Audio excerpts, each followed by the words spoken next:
With Resident Evil 8's Winter's Expansion Pass recently releasing, I figured I'd give a run through of what's included.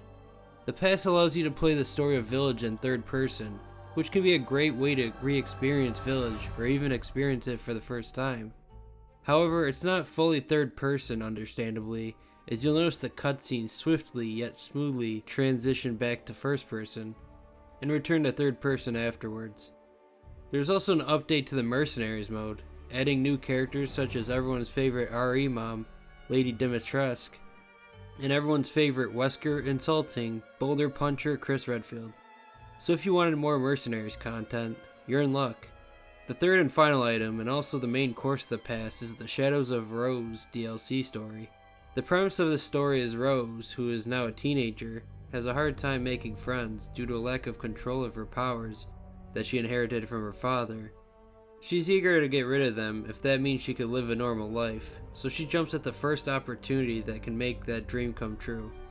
This opportunity is in the form of the Purifying Crystal, which will be able to absorb her powers and make her a normal person. But things aren't as easy as she thinks, and despite seeing many replicas resembling her fail, she's willing to do whatever it takes to accomplish her goal. So with the premise out of the way, I figured I'd give my overall thoughts on the story. Shadows of Rose is a short but sweet experience, and can probably be beaten in 1 or 2 sittings. Rose explores the depths of a megamycete sample, which contains the memories of those infected by the mold. Like the main story, it definitely had some moments that made me feel really uneasy, and one moment that even got me. I also noticed that rather than saying "you are dead" when getting a game over, the message instead reads "you are lost," which seems almost as disheartening, as it means Rose is trapped in this purgatory-like megamycete sample, with no means of escape.